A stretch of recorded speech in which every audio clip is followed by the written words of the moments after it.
But anyways, the UTXO question, this is from J. Allen Shaw. And the question is, what is the hard way? What did you learn? I'm seriously asking these questions because no one seems to be able to explain what UTXOs are and why small ones are bad. Is there a way to make them larger and thus, I suppose, better after they are already in my wallet? Does it matter if I don't ever sell my Bitcoin? I only add, never sell. All right, so I'm not going to answer what the UTXO, what they are again, because we talked about this yesterday. But in terms of, is there a way to make them larger? Yes. So every time you send a transaction with those UTXOs, it becomes one new UTXO. So let's say you had a Bitcoin wallet and you had 10 million sats in there. That's your Sparrow balance, 10 million sats.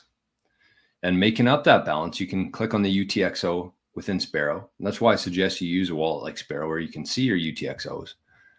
But making up that 10 million sats is one 5 million sat UTXO, one 1 million sat UTXO, and then just a bunch of like 100,000, 200,000, 50,000 sat UTXOs.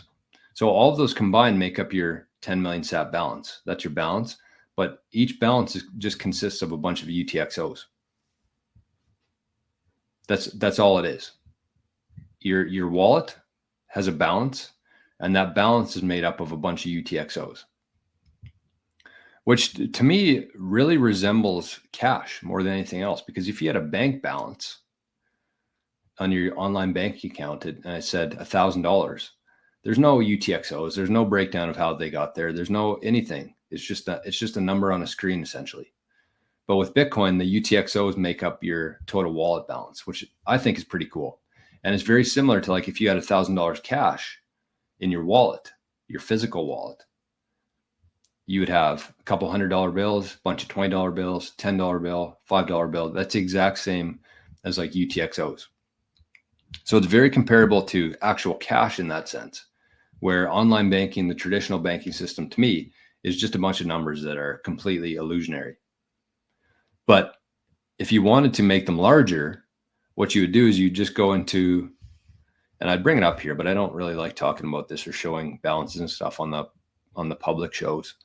But all you would do is you just highlight, you'd go to UTXOs in Sparrow, you'd highlight, you'd click control and click all the UTXOs that you want to consolidate. That's what you do when you want to make it into one UTXO. You consolidate them. You basically just send them to yourself.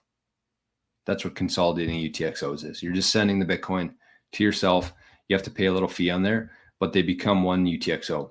So you select them, you go to send, you set your transaction fee, and then you send it. That's why you do this kind of stuff in very low transaction fee environments, because you don't want to waste a whole bunch of sats doing this. You want to make sure that the sats per VByte, the fees, are about, I'd say 5 sats per VByte or less. So that would be that's my answer to that.